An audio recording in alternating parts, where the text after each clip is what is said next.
And so also I'm recording this for future. Um, so I see a lot of agents with buyer fatigue, and they're just like, how do I switch? How do I become a listing agent? Or how do I become somebody that goes from, dealing in a certain price point to elevating my price point to eventually going into luxury? And Haley, you guys, is by far the most impressive person I have seen in this area of like going from a single agent to growing a team, from growing to buyers to listings to luxury. I've had the benefit of being in the same coaching program with her for several years, and just seeing her growth has been such a gift. And so this is my gift to you guys, because she is awesome. Just to give you guys some stats on her. First and foremost, her team year to date has already closed 122 units.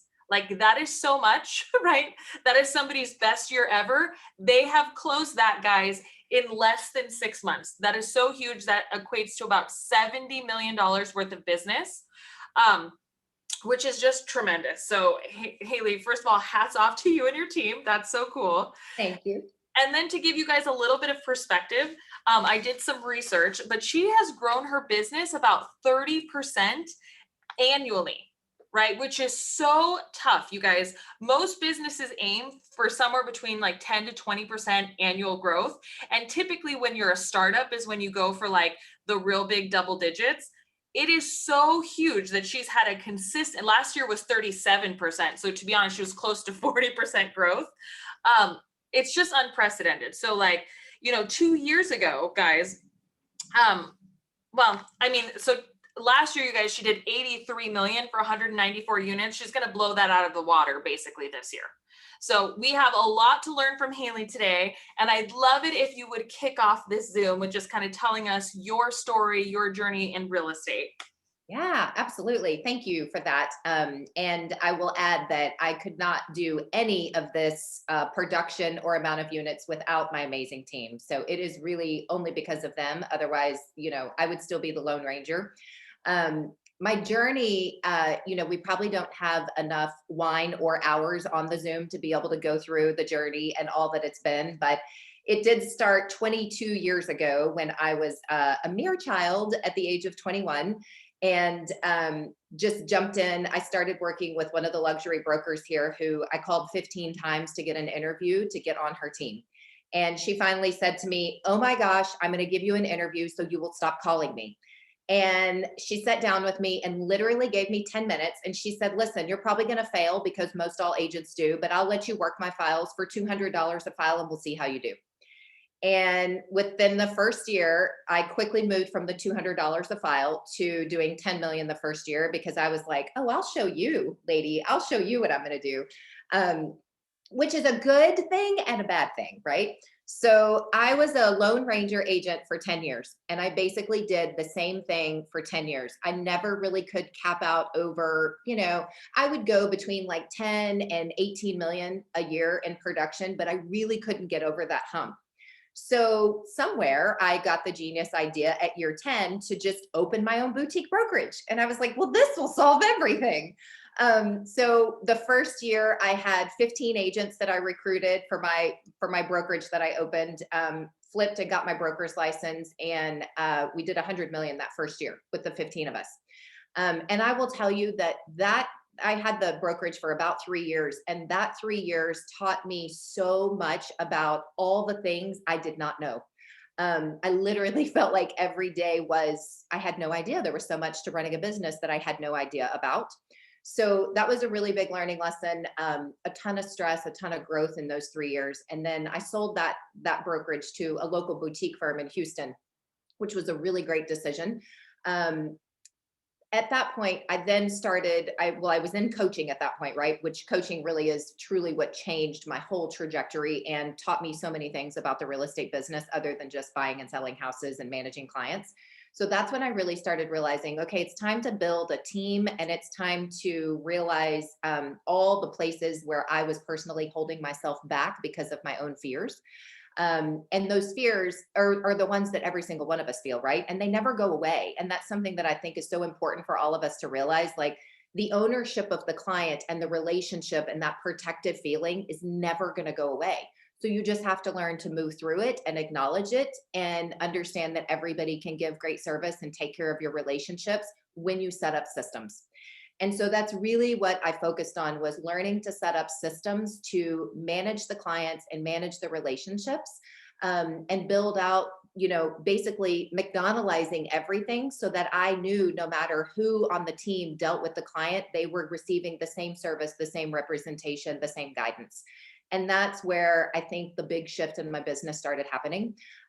So the piece that you said, Lizzie, in regards to growing my business a percentage over the years, it really only started happening when I hit that 10-year mark and I started changing my own mindset. Because for the first 10 years, I really was the one that was getting in my own way. And it was because I was being the typical ownership. Nobody can take care of them like I can. I'm the only one that knows this neighborhood the best. All those things we like to tell ourselves to feed our ego and really keep control over everything.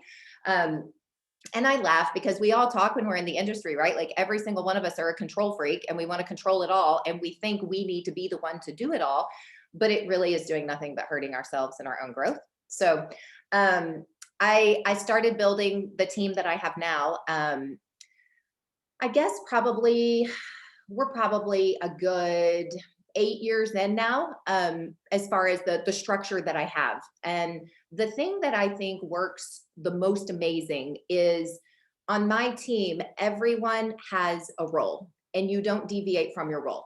So when we set up the client about their expectations of working with us as a team, it's very consistent and we're very capable of going, when you work with Darren, this is what's going to happen. When you work with Haley, this is what's going to happen.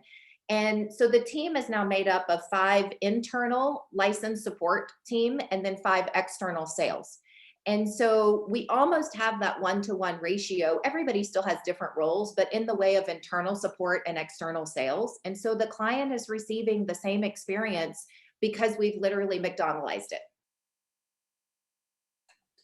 That is awesome. That is so awesome. Yay. Well, I think it's fantastic. So quick question for you, because I could tell a little bit, well, I'm guessing here. Have you ever taken an Enneagram test? I have. Are you an 8? How did you know? Okay. So for those of you guys who are new to the Enneagram, please look it up. There's lots of online tests and there's people who do assessments. And what's really great about understanding your personality and understanding, just the way that you communicate things that are important to you, and it really helps you, one, direct yourself, right, and overcome, those big obstacles that you're talking about that you were getting in your way. But it also helps you run an effective team, understand clients, and really be a way, way better communicator. So, and this wasn't on the list of questions, but because you are familiar with this, how do you feel that like personal development and growth and obviously learning more about yourself has impacted your business? 1,000%. Okay. 1,000%. And will you elaborate on what that has looked like throughout the years, like when you started to like now? Yes. So when I started a team, I very much went into it with the mindset of, this is my business, and all of you people who work for me are here to serve my business. And that obviously does not work. So for a while I had the revolving chairs, assistants and admins and agents and everybody were like, okay, this is like, what are we doing? We don't want to do this, right? And it took me probably a good 2 years to really realize what I was doing, and then to go, wait a minute, what am I doing? Like, we all know that every human deserves to be valued and needs to feel valued. And as a team leader, that is my responsibility, right? So not only is it my responsibility to show them how they are valued on the team and what value they add, but it's also my responsibility to pour into them value so that it is an equal exchange for how much we are all growing. So over the years, yes, everyone on my team has been or is coached in many different ways by either myself or outside coaches. We do a lot of emotional intelligence testing and talking. We read book reads like Daring Greatly from Brene Brown, and we have roundtable talks. We, of course, do sales books and things like that, but it is very, very much a main vein of our team of how can we be better in serving the client? But first and foremost, how can we be better in serving one another? And I think that's the key to every piece of success. Awesome. So I love that. So because I know you, so things that you've done to like get to know yourself and the team, right? So I know you've done a disc test, right? Which is a really easy, like 4 letter test that basically describes how you communicate. Mhm. And then I know you've done core coaching. So what other types of things have you done? I think doing a disc test annually for myself and everyone on the team has been wildly beneficial. And at our end of the year retreat meeting, we go around and we read the page about how Haley likes to be communicated with, how Darren likes to be communicated with. Say these things to Haley, don't say these things, right? Like things like that are so important to not only learn yourself, but then also to learn your teammates. So we do that very consistently. We're always doing some sort of crazy workshop or new profile on your personality or something like that. There's really not anything that I would say outside of our core coaching that we have done very consistently that has maintained the theme, because we're always doing new things. I happen to be a self-improvement workshop junkie. So I have attended all sorts of crazy things out in the mountains and in the desert and all sorts of things to just learn myself better. I've also sent a couple of my teammates to go do things like leadership rapport. I think you might have done one or two of those. But anything that we as humans can do to learn ourselves better and also shine light on our own blind spots, I think is amazing. Yes. And so like what I wanted to like really hone in on, guys, is a lot of times some of the biggest obstacles we have in sales happen to be our own money mindsets. So how we feel about money, like would we ask somebody to pay $15,000 over a list price, right? And a lot of that actually has to do with your own personal relationship to it and your big fears. And so understanding that is what's going to help you be more successful, right? So um, could not put more emphasis on that. So last year was a really tough year, especially as it correlates to mindset and fears. And obviously, we all know that there was tons of challenges. You know, you either had your best year, your worst year last year, it seems to be. But can you give us some of the highlights and then some of the pivots that you guys overcame? Because obviously, not being able to be in proximity with human beings as a real estate agent is probably amongst the top challenges I think Right. that any of us are ever going to experience in this industry. Yeah. No, we, like everybody else, was at end of February, beginning of March, when everything shut down.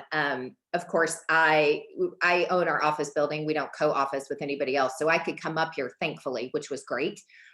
So I immediately came to the office and got on the phone with every single bank vice president I could and said, put us on the list for all the foreclosures. My team and I will take all of them. Like, team, don't panic. Like the world's going into shutdown and everything's going to go into foreclosure, but we're going to be okay. Which of course was a little bit spastic, but we all had our reaction, so I can own that. Um, and it quickly, we quickly kind of, I wouldn't say got back to normal by any means, but we all started seeing, okay, houses are still going to sell. We're still able to get mortgages. Like we can come out of Armageddon mode. Um, so so I really I tried my best to be a calm, cool-headed leader through all of COVID. We did lose a couple of our very strong team members to them needing to stay home with homeschooling children. And so we became very internally short staffed very quickly, especially when things ramped back up. And I will say hats off to Darren, who's on the call with us, and also a couple of my internal team members, because we carried the load of those 194 units just with us. So it was very much a skeleton crew the whole year. And obviously we were managing all of the Zoom showings and the mask and the booties and, the sellers who were like, no, you can't come in the house, but we need to sell it. There was so many things. And so I wouldn't say from a tangible perspective, I don't really think we pivoted that much other than the obvious, right?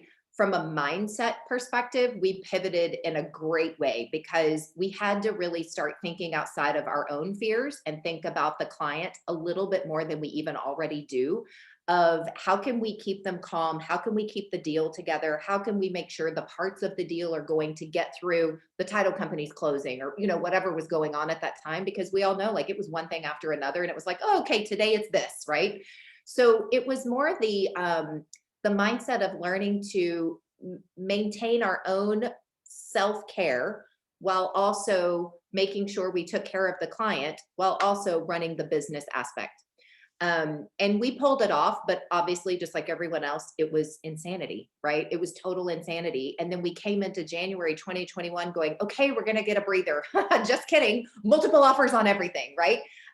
Which is a great problem to have, but it obviously does present its challenges. So I loved when you said, the buyer's agent fatigue, it's a very real thing, because it's exhausting right now. And we consistently are having team meetings with the team to remind all of us that the world of real estate, I remember back when I was young, right, of going, man, when is this going to get better? Like, when is it going to stop being chaotic? When is it going to stop changing? Well, guess what? Never. The answer is never. And the more you learn the art of flexibility, like I always try to remind myself, like, we kind of have to be like water. And we have to remember that water is one of the most powerful sources in the world. It carves rocks and in stones, and it creates all these amazing things in the world. And yet it is absolutely the most flexible and movement ability that there is, right? So we have to remain like water and keep our strength and yet keep our flexibility, because the world of real estate is never going to not be chaotic. There's never going to not be a change coming on the horizon. So the more I think we just keep our mindset in that mode, the easier it is to pivot with the actual business changes and needs that have to happen. So one of my most favorite things that you said is, and you didn't say it like directly, but even though you think it's spastic calling all of the banks, like Haley immediately goes to where's the opportunity, right? So like if it's really real estate Armageddon and the whole thing is gonna collapse, where are there still transactions being done? So one of the most important things to always remember is that given whatever real estate market you're in, there's always a couple thousand, right? A couple thousand transactions that are being done. I have to remind my team that yes, there's only 5,000 listings available, but there's still 9,000 sales happening, and we're looking for 100 of them. So it Right. is very possible for you guys to find 10 transactions a month, right? And some of you are even looking for 1 to 2. There is for sure 1 to 2 transactions. And so like making sure that you're always looking for where sales are happening is crucial. And you can tell based on what she's talking about, like Haley's not one of those people that panics and then is paralyzed. She's like panicked and then action, Yes. right? So if your panic is seek out deals, by all means, it's not as negative as we think. So Right. I think that also people's biggest fears right now is, like you said, it's always chaos. And for me, I'm the mortgage business almost same time. It has always been chaos. I've always been like, when's it gonna not? It's always chaos. But I think we have more chaos on the horizon and different, right? So now we've just been through, I don't know what's happening. The floor just fell, to multiple offers, to now we're starting to see like literal buyers have fatigue, demand is dropping, interest rates are rising.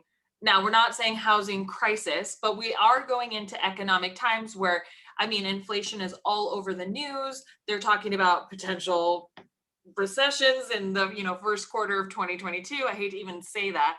Right. But I do think that we're heading into yet another time period where we're going to have to be on our toes, right? So we don't get to relax anytime soon, is mainly No. what I think. So what do you think is going to happen 1 year and then 5 years? I don't know if you project that far, but Yeah, I think 5 years is really hard to project. Of course, I know my own internal goals and my team goals, and I really like to identify those and then back it into what's happening in the world, because I can control what we do. I can't control what the world does. So I kind of do the reverse in the way of goal setting. So the 5 years, I know where we're going to be, but I don't exactly know what we're going to be selling or what we will be focusing on, because we will create that according to whatever the market is. Um, and that's honestly the mainstay of business, in my opinion, right? And yes, we keep ourselves educated and we're running a business and we're watching the numbers, but we have no control over those things. So there's no sense in me going into panic mode about what kind of recession we're going to be in 5 years, because I'll be selling the foreclosures. It's all good. We'll be fine. um, but back to the 1 year, I think we see it here too locally in Texas, but I think the aspect of first quarter probably having more of that shift, unfortunately, to the lesser side of business is very possible. We are seeing the buyer fatigue right now here as well. And I get it, right? Like you lose out on 7 to 10 offers after searching and searching and searching, and you get tired. And I honestly don't think it's necessarily a bad thing. I think that people in the world of real estate, when they're buying and selling, the buyers and sellers also get fasting, and it makes our jobs harder. And it also is not always a productive deal. So I think coming to a little bit of a meeting of the minds and everybody settling down a little bit could be a good breather for the country as a whole. And maybe it will allow sellers to realign with, why are we really selling? What is the purpose? I've had so many of those conversations with the buyers and the sellers of, tell me what your goals are. Like, help me understand where we're headed so that I can help you get there. But I can't do that if we don't understand your goals, Mr. Buyer or seller. So I think conversations like that are probably going to become a lot more crucial. So, so obviously I know that your long-term vision is growth, right? And having a better team. But like for me, like I look at last year, we were really understaffed. This year, I know that there's going to be a lot of margin compression. So like as it gets more competitive, you guys have seen your commissions go down and down.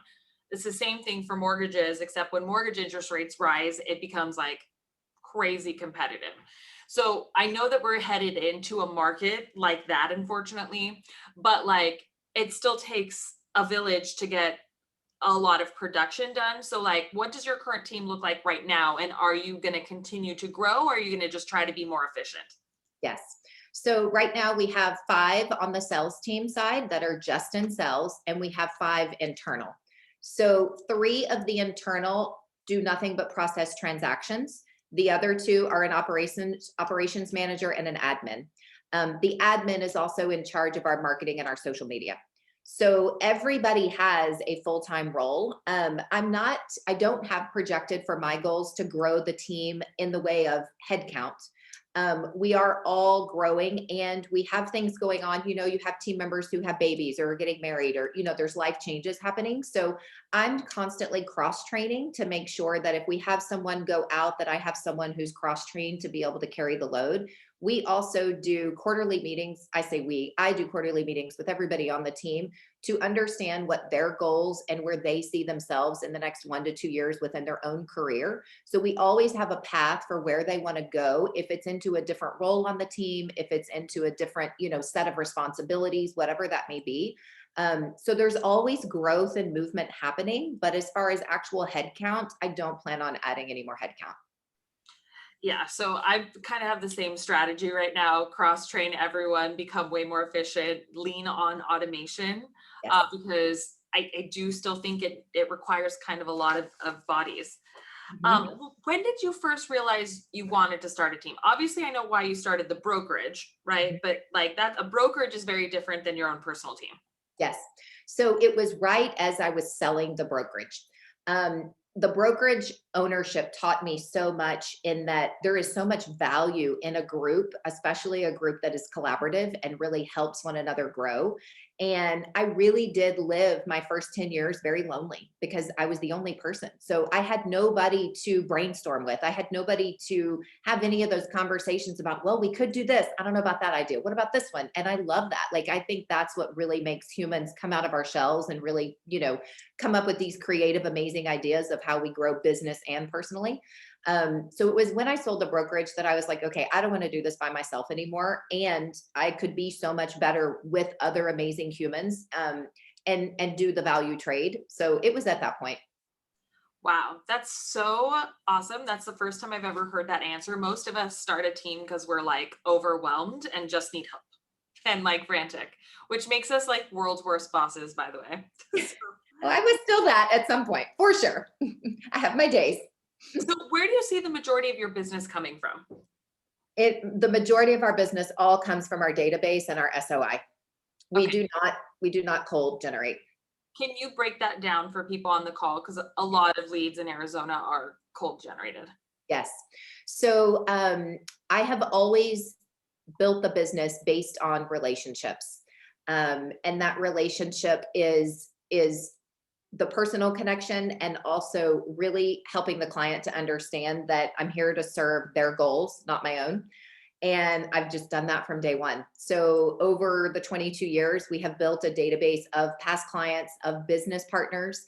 I do a ton of business partner relationships where we're finding out how can we help the business partners grow their business, whether it's a physician's office or a lawyer's office or our vet clinic or, you know, the CPAs in town, the financial advisors, all of those guys are some of our very best friends and business partners.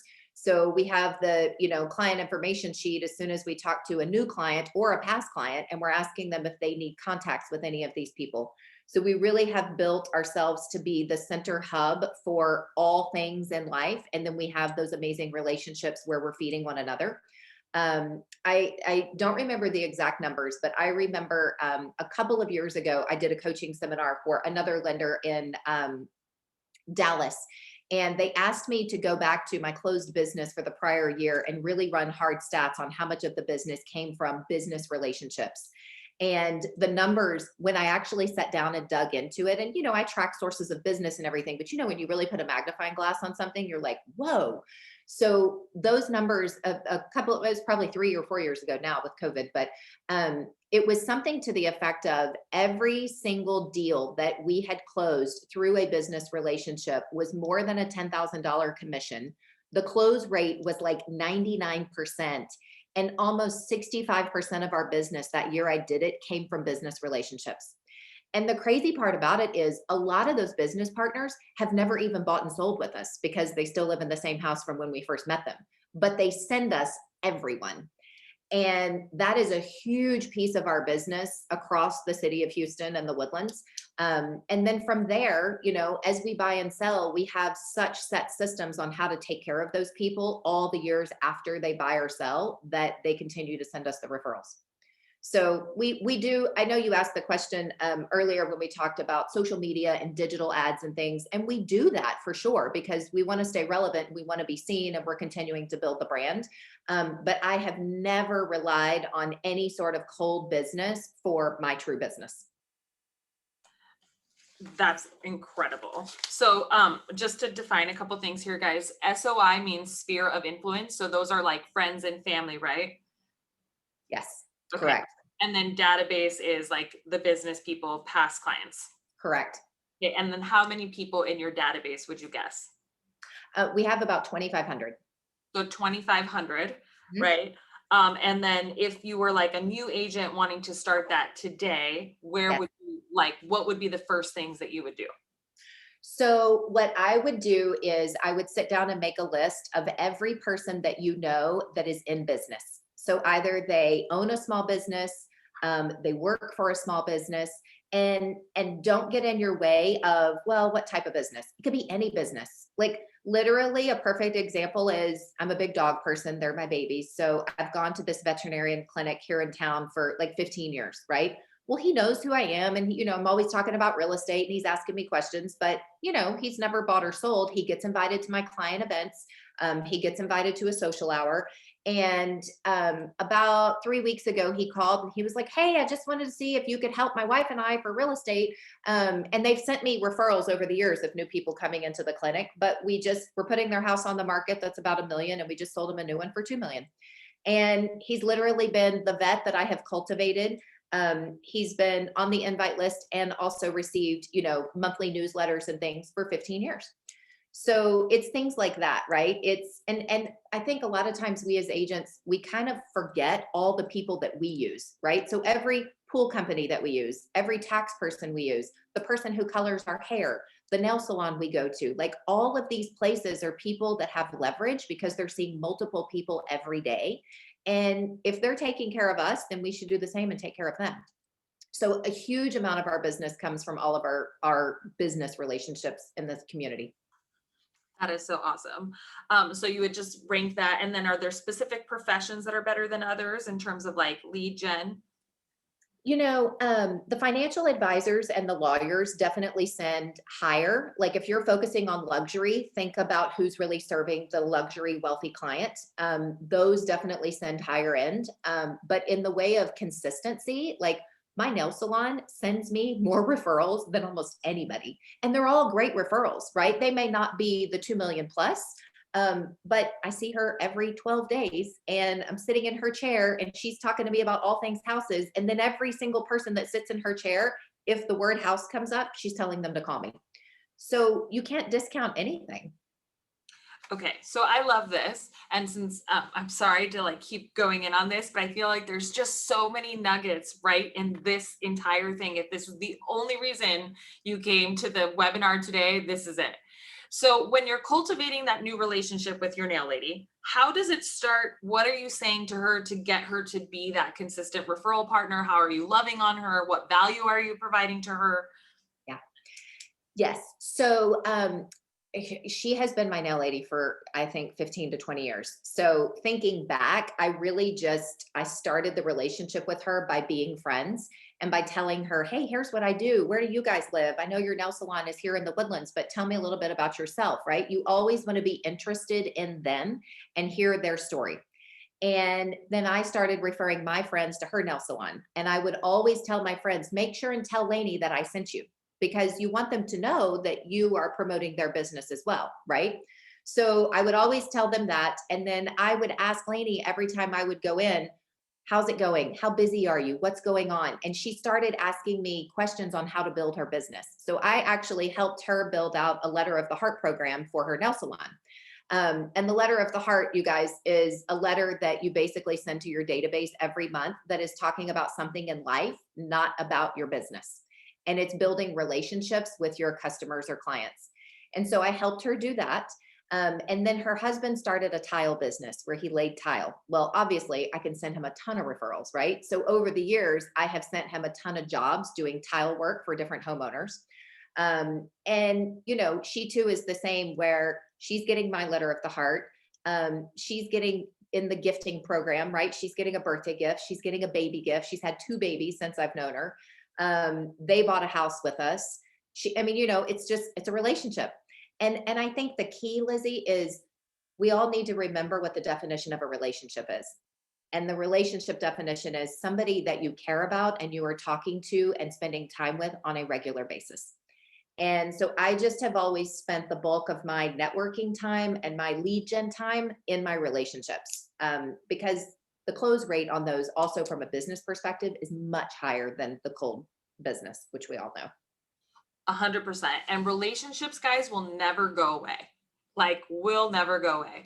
So one of the biggest obstacles that I hear when I discuss database strategies with real estate agents is that they don't want to sound salesy to their friends and family. Yeah.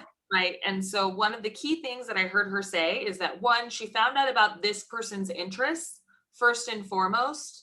And then secondly, she led with value. Right. And so like part of my original, I'm like, how do you provide value to nail salon? And then I was like, oh, well, you sent all of your friends. Right. So she became the referral partner first and then said, hey, guys, let them know that I sent you.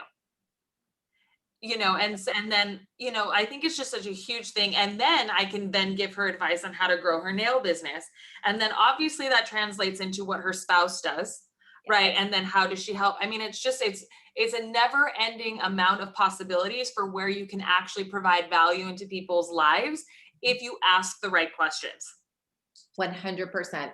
And side note to that, which I always find interesting, my strongest competitor also gets her nails done by Lainey. And the relationship is not the same, right? So it's one of those things. And she'll tell me, she's like, oh, she just came in. And I'm like, oh, good. How was she? And so it's just funny, but it's that thing where everybody wants to have a connection. And when they have a connection with you, it doesn't mean you have to spend hours upon hours with them, but they want to know you care. And you're exactly right. When we lead with value first, it's showing that we care and we're not sales pitchy. And I have never been sales pitchy in my life. I mean, I know what I'm really good at and I know what I sell, and I will certainly tell you that, but not before I actually make sure that we have a connection and I've added value to you at first. And it's what's so crazy is that you said that you're like number one competition. How much you want to bet she's not looking at Lainey, the nail lady, and saying, oh, could be my number one referral source? 100%. I cannot even tell you guys how many people you miss out on by not being aware of everybody in front of you. My best referral partner No, actually my top two. My first one I met at the like post office. I was like the mail office. Like, what do you call the post office? Yeah, the post office. He overheard me having a conversation with somebody else about real estate. And my second was a sign call. I used to help agents call sign calls, Yeah. right? It was a sign call and we just followed up, and it turns out he's an IT person, and then I connected him to our company for IT, and it was just, you just never know, but you always have to be like under, like, what does it seek to be to understand before you're understood? It's like Yes. golden principle here. Yes. Love it. 100%. And just, I'm going to wrap up that relationship piece with the vendors and the business partners. So a piece of our system now is we have an entire vendor partner list that goes in every single buyer's consult or every listing appointment. And when I'm showing that to the client within the presentation, I tell them, listen, these are all of our partnerships and we have more. If you don't see someone on this list that you need a service from, please let us know. And please let these folks know if you call them and use their services that we referred you from the Haley Garcia group. In addition to, if you don't receive good service, please come back and let me know so that I can go find out what happened, because I know all of these people and they give our clients really great service. So please let me know how it goes. And that has been such a huge piece as well, because not only are we feeding the vendors, but we're also helping them screen their own service level, because the owners and I are having conversations, and it shows the client that we truly care and we want them to get good service. So it comes full circle. I love, love, love that. So when you're growing the database, obviously, what things are you doing to continue to grow it? Because obviously we know that clients, just in general, like, I hate to be so cutthroat, but I mean, like, people are only going to buy so many houses from you, and the majority of people will only refer when asked directly. Okay, this is the actual truth about people. So we always have to be growing the database. What strategies, if you're not using online strategies, what strategies are you using to grow the database? Yeah, absolutely. So we have the monthly letter of the heart that goes out to the database. We all do calls, weekly routine calls to touch base with the database, randomly the ABCs, right, as we work through the alphabet. We also call on birthdays. We send anniversary and birthday gifts. We do quarterly team events where they get an invite. Even though they don't come, they're still getting an invite and a phone call reminding them, which is another touch point. We stay really in touch with social media and their own announcements. So our marketing admin, she does an amazing job of watching social media for anything that's gone on in their life. And then obviously we're celebrating that or sending a card or, some sort of acknowledgement. We do annual client events at the end of the year. So we do a lot of in-person things. We're just now coming back online post-COVID, right? So we used to have a huge schedule of all these in-person things, and then of course everything went by the wayside. So we're getting that all built back out this year now that we're coming back together. But we did just have our first reunion happy hour, and we had invited like the top 60 club, and we had literally 60 people there, and everybody was so happy. So it was like the biggest party that was just supposed to be a little social hour, right? So it was kind of that reminder of like, oh my gosh, and everybody was like hugging and so happy to see each other, and it was really, really fun, and it reminded me of how important the in-person events are. And the key to it, you guys, when you work the database, and we could do an entire hour on just how to work the database, Lizzie. So I don't want to seem like I'm just skimming through it, but it's so much. But I think at the end of the day, the number one rule is the more you talk to them and the more you see them in person, and you think smart from a business perspective, and you leverage your time. So the more you can put a few of them in a room at a time, the more you can do things in groups and add value to them, the better it's going to be. And you really want to put that calendar together like a year in advance and plan everything out. So like in the summertime, we rent out one of the big community swimming pools, and we invite all the parents to bring the kids, and we have food trucks with hot dogs and snow cones and things like that. Things like that for parents that have kids at home for the summer are huge. So just, it's really, there's a whole system to working the database and growing it. And of course there's consistent purposeful language, right? So when we're calling or we're in person, it's, depending on what the market is, the language shifts, right? But right now it's, Hey, listen, we have so many buyers on our wait list. If you guys hear of anybody thinking of selling, please let us know. We would love to help them. And we've got the buyers obviously with this pent up demand. So there's always a purposeful ask woven into the relationship, but not from a salesy aspect, really from a, um, how can we add value perspective? And obviously on our end, close the deal. Totally. And there's something to be said, guys, with constantly thanking people for being a referral partner for you, even when they're not a referral partner. It's called a reticular activator. So when you tell someone, thank you for being my referral partner, they instantaneously will start viewing themselves as your Have I referral sent a partner. referral? Yeah. Yeah, they're just Yes. like, oh yeah, this is my realtor. This is who I refer. Eight So times, true. guys, is the magic number on that. Just Yeah. so you know. So true. Consistency is key. So I love that. Okay, so I know that there's a couple of people on here who want like real estate strategies in terms of like what's getting offers accepted. You're primarily a listing agent. Can you give us like the most common like deal breakers and then the things that really stand out to you from a listing agent's perspective? Yes, 100%. I will tell you from a listing agent perspective, my relationships with the agents who are making the offers are really important. And if you don't know me and don't have a relationship with me, when you're submitting the multiple offers, it just happened today. So I just got 5 offers on a new listing this morning. 4 of the agents sent a personal note to me, text me, called me, right? Great. The 5th one literally forwarded the DocuSign to me with no language whatsoever. Well, I am already discounting her because she couldn't even take the time to give me any sort of information about the buyer or what's going on or any sort of building rapport. And what's proven in this market recently for me is those agents that are somewhat disconnected or just going through the motions are usually the ones with the buyers that are less qualified or going to terminate after they go under contract because they got cold feet and it's due to a lack of connection from their agent. So I think the agents that take time to build rapport with the listing agent are going to get a lot further. And not in an obnoxious way. Like, don't text us 9,000 times trying to be our best friend, because then that does appear to be fake, right? But to just show that you care and you're engaged is really important. And then outside of that, every state is different as far as the deal points. Waiving appraisals, huge. I'm sure that goes in your market as well, but waiving the appraisal. What I will say is if you waive the appraisal, make sure you tell the listing agent, don't worry, I've already qualified that they have the cash to make up the difference from waiving the appraisal. That is also huge. Because the very first thing out of my mouth is, well, that's great that you waived it, but do you actually have the money to make up the $100,000 spread that the lender is going to require? So little deal points like that, I think, are really big. Also inspections, going in, letting them know that either you're waiving the inspections or you're not going to ask for anything, keeping your due diligence period super short and tight. That's really important. Um, and something that has pivoted for me a little bit lately, we've started having a lot of buyers that win the bid and then they terminate 2 days later because they get cold feet. So I have been asking more questions, and I know I seem real chatty on this, but when I go into business mode, I am hardcore business mode.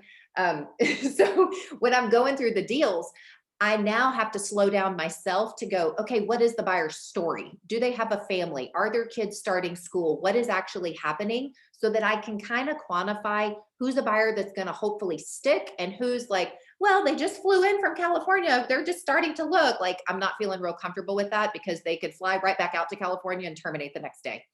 So little pieces of information, I think, like that to give to the listing agent to build the buyer's story and the reason why they want this home are also going to help in the multiple offers. I love that, right? So a couple things on the lender's perspective, like proof of funds is something that will probably make you stand out amongst other people, right? Yes. Like, because you can always verbally say that, but I promise you most agents are not providing a proof of funds with their offer.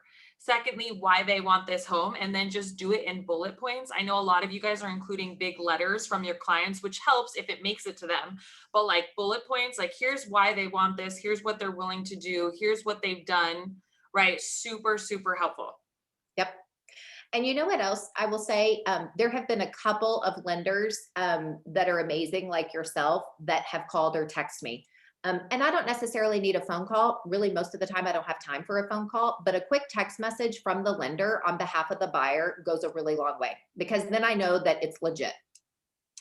100%. Also, if you work with me, you know that I do that. So there is that. Of course, I knew you did. I definitely do that. I mean, I am aggressive in sales. So I, Ah, if somebody picks up my call, I'm going to say, why us, you know? yes. There is that. Okay, so I know that you made two different big pivots in your business. One was going from buyers to listings, and then from listings, I know you elevated to luxury, right? So talk about those mind shifts and why. Obviously, Sure. higher price points, bigger commissions, but I mean, aside from that. Sure. So I'll start with transitioning to a buyer's agent. That was probably the hardest thing I've ever done, because so many of my buyers come from the database, or I'm selling their home and then they want to buy. And so that relationship with me is so tight. So I had to really not only get grounded with my own goals and why I wanted to pivot to this next direction, which really had to do with growing and also feeding my team, but also leveraging my own time and sticking in my wheelhouse of expertise. And I am an amazing listing agent. I am a terrible buyer's agent because I don't like doing it, right? So I think it comes down to really getting clear on what do you love to do? Because if you love it, you will excel at it. It may take some time to build your systems, but you will be great at it. And if you don't love it, stop trying. Like, stay in the wheelhouse of what you love and then bring somebody in to collaborate with who's really great there. So, like Darren, who's on the call, he's my director of sales on our sales side, but he also is one of my go to buyer's agents from the perspective of I have the conversation with my seller and say, Mr. Seller, this is my role. This is what I'm going to do. Let me explain to you how my team works. So, because I focus on selling your home, which is very important, I also at the same time cannot focus on making sure we find you the right next home. I have Darren, who's one of my partners, who's going to focus on strictly that. Let me tell you what that process looks like. And I tee it all up, and then they're like, oh, great. When can we talk to Darren? And it's done. So in the beginning, I didn't do that. I was just like, okay, well, here's the lead. And you're going to drop the ball, right? There's going to be a disconnect. And my biggest piece of advice is just be okay with it. It's going to take a little bit to finalize your system and go, okay, here's my script of what I say. Here's how I set the expectation. And here's how the buyer's agent's going to handle it. And here's the reporting from the buyer's agent back to me so I can still keep tabs on what's going on. Because in the beginning, I would try to still be involved and like do the search and like show him this house and like, oh, wait, let me see about this one. And then it was like, what are you doing? Like, this is ridiculous. And Darren probably is laughing at this point because he remembers some of those deals where I was like, well, wait, did you show him this house? And he's like, oh my gosh, stop. Like, what are you doing? So it's a process, but when you get the system down, you realize not only is it so much better for the growth of the business, it's so much better for the experience of the client. It made me a better listing agent, and it made Darren and the rest of our agents better buyers agents. And so it does really work, but it takes a little bit of time, and you just have to go into it not expecting perfection from any of it because perfection doesn't exist. So only excellence exists. Love all of that. One thing to help all of you people who are panicking, saying like, "Oh my God, I can never let anything go." Have a really good "I'm sorry" program. That is literally something that I have in our business because human beings work for me and not robots. So Yep. figure out a good plan for how you recover. Right? Yes. Like we've all been to our favorite restaurant where they burnt the appetizer and you still love the restaurant because the manager comes over and like buys your dinner. Like Yep. things happen, right? So just know that you don't have to be okay with like losing a bunch of deals. You just have to figure out what you're going to do when the ball is dropped because it will be. Yes. Okay, so I want to open up some. I know we had some questions. Nikki Knight said, "Can we get an example of what your client care looks like?" So you know how you referred, like, do you have like a 33 touch schedule? Like, just if you give a rundown of what that looks like? Yeah, absolutely. So we actually are in the process of revamping our double touch program, is what we call it. We're revamping it right now post COVID because it obviously all changed. But it includes things like when they first become a client, they get sent a video from me, setting the expectation of here's what this is going to look like. So great to have you. My team is going to take great care of you, whatever. So they get the first video. Then when they have the first meeting, we have a whole gifting process that they go through according to every single piece of the transaction. And this is the transactional piece, not just the database. But the transactional piece is, they get sent a Starbucks gift card that says, hey, have a cup of coffee on us. We've got everything under control. You relax. They, all the way through the system, they get movie night with an ice cream, they get pizza on delivery day. There's an entire system to it. And then on top of that, then we have the internal pieces of here's the events that are going on. And another thing about the events, you guys, it is a big client care because people feel so special when they're invited to an event, even if they don't attend. And when you're making your calls to check on them, to just simply check in and care, if you have an event to invite them to, it also gives you one more piece to have a purpose to call them that doesn't feel like sales, right? But at the end of the day, we all know we are building a sales funnel. And so each layer has a purpose. Love that. Love that. And so basically, guys, she has a variety of systems, some of which are leveraged. She uses video, and then she has it for every single stage in the buying process, from like just entered into my database to bought a home like 4 years ago. You know what I mean? There's a lots of different sales. So here's what I would recommend if you are starting a good client care process. Start with leads first. What happens when you first are introduced to a referral, and then go all the way to like follow up to in contract? Okay, that's where you're gonna meat and potatoes are. 70% of your focus should be there, and then do contract to close, and then do the after closing stuff. Okay. Yes. And it's literally that simple, Lizzie. Like you start a 1 to 25 touch point list. Like, okay, I make the first phone call, then I do this. I have the second meeting, then I do this, right? Like it's that simple that you write out on a piece of paper and then you systematize it and you do the same thing every single time. Awesome. So I got a private question to me, but I do get this question a lot, right? So you're at a Compass, and Compass is, obviously not like a discount brokerage. It's not like so can you tell the people here just in general, like, what the benefits are, because you've been at both, right? It's like pros and cons of each, so that, agents can make up their own minds about what they would like. Sure. In the way of different brokerages. Yep. Okay, absolutely. So I've owned my own brokerage and I've been with 3 other brokerages over the years. Here's what I will tell you I've learned. A broker is a broker is a broker. And where you really get the value is, yes, you need to understand your comp plan and you need to make sure that that matches your business goals for what you receive. So there is a business layer to it that is hands down most important first piece. Secondary to that, what I would tell you to look at is what are the benefits that that brokerage is able to give that you can build into your business and you don't have to reach to outside sources. So for example, for Compass, we have a ton of marketing support. We have a ton of digital ad support. We have a ton of tech support that I'm not having to outsource and pay a third party company. So within my comp plan, that is an added value. The third piece to it, honestly, are the people you align with. And one thing that I will tell you, Compass has done better, and this isn't just because I'm with them now, but this is just truly my experience. They have done a better job of vetting out not only their leadership team, but also the agents that they recruit, and making sure that everyone is coming to the table with a collaborative nature, and that rule of collaborating without ego. The environment that you work in and your leadership within the brokerage, no matter how little or how much involved you are in their systems, plays a huge role in your own creativity and your own goal setting. So I think that is a crucial piece, no matter what brand it is. If they're adding those 3 pieces of value, then that's where you should be. Love that. Guys, don't be so shy. Post your questions here. I just got another private message. I'm not sure why people don't want their questions on here. But if you were a new agent, what would be the first things you would do? If I were a new agent, I would sit down and start by writing down every single person that I knew and had a relationship with. And then I would make a list of the type of business those people were in.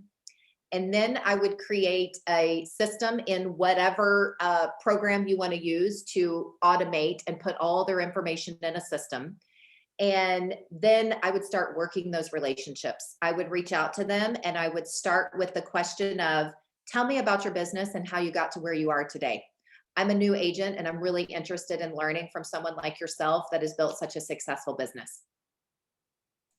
Ooh, I love that. I forgot. So guys, I did something very similar when I graduated from college, and I got 75 people together, and this is going to go into the next question here, but I got set and I just said, hey guys, I graduated from college. I've been working in the mortgage industry for 5 years. I just made the leap to being a loan officer. You're all the people I love and trust in the world. Um, could you give me some business advice, and would you consider me to be your loan officer?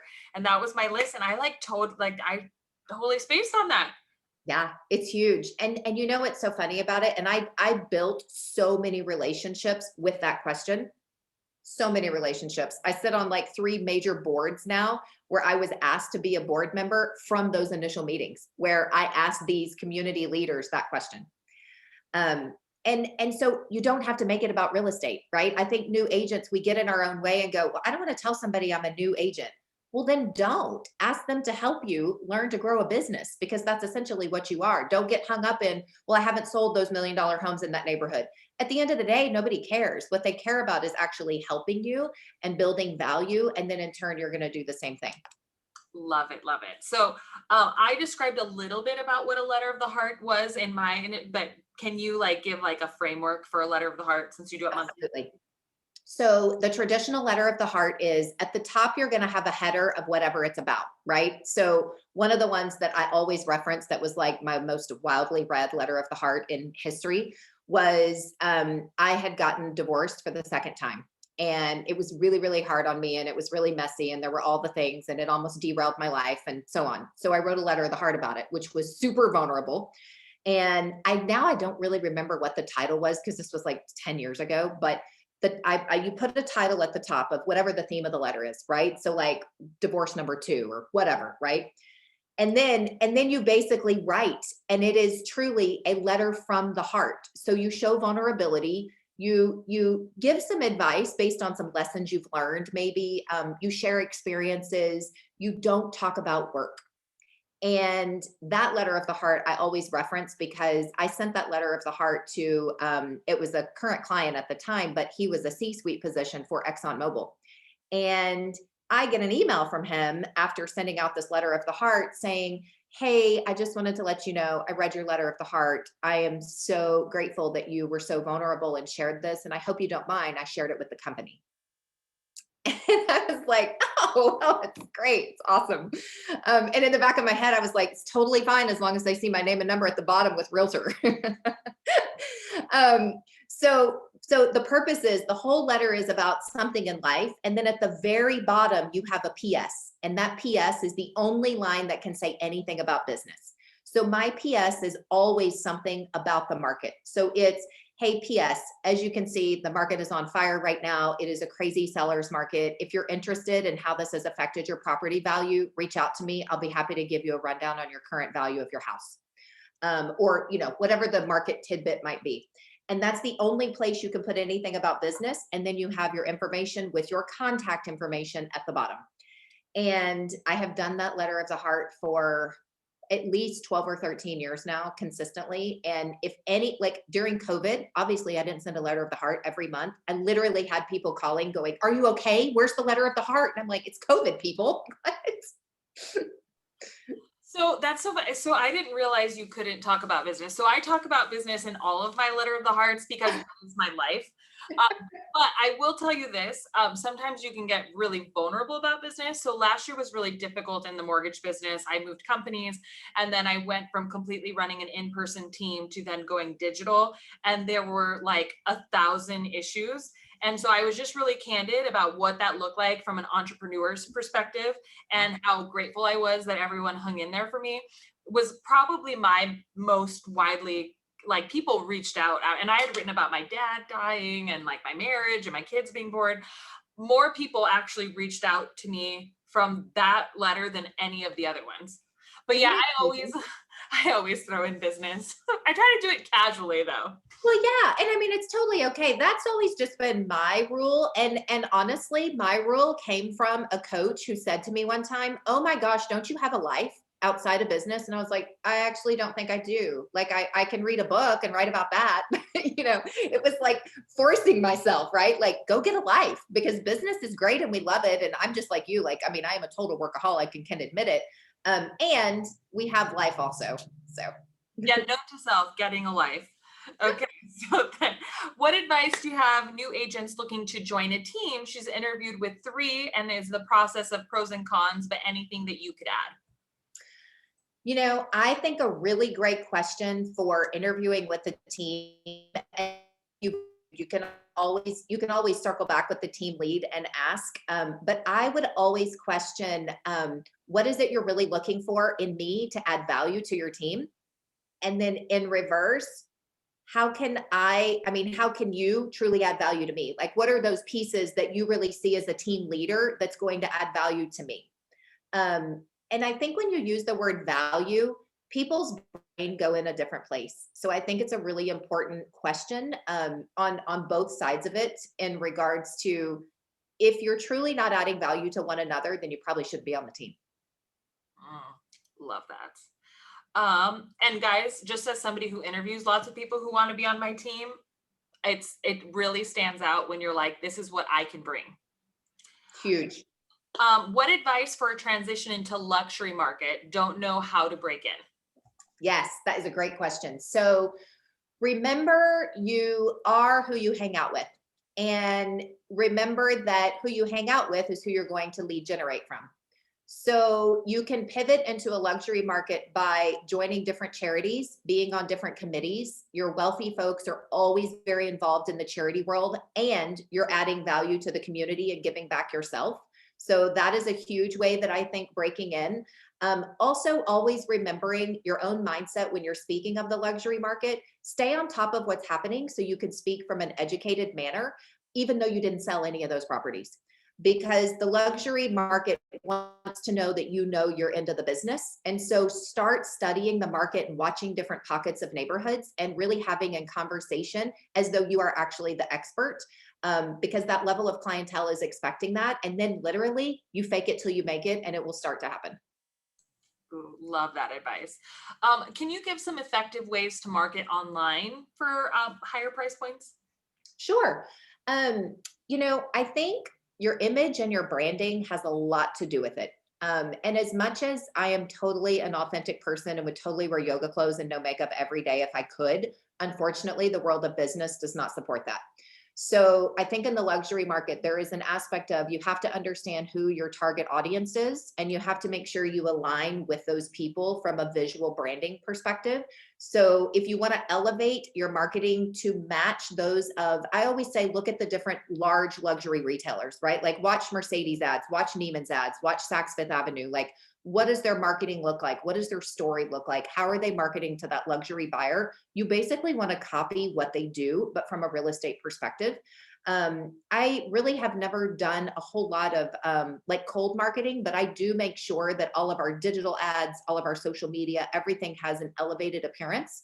I also think I have a newsletter that we do each month called Home with Haley, and we really target and highlight Haley's favorite things, AKA Kendall's favorite things, by the way, that have to do with luxury pieces of the market. And she'll always send me like, this designer just launched this new pillow set for homes, or, whatever, something like that. But people love that. And in that luxury market, they really look at those pieces of things. So creating something around yourself where you're giving advice or your favorite thing on social media, I think is huge. Oh, I love that. Love that. Love that. Speaking about social media, do you ever put your letter of the heart in video format for social media?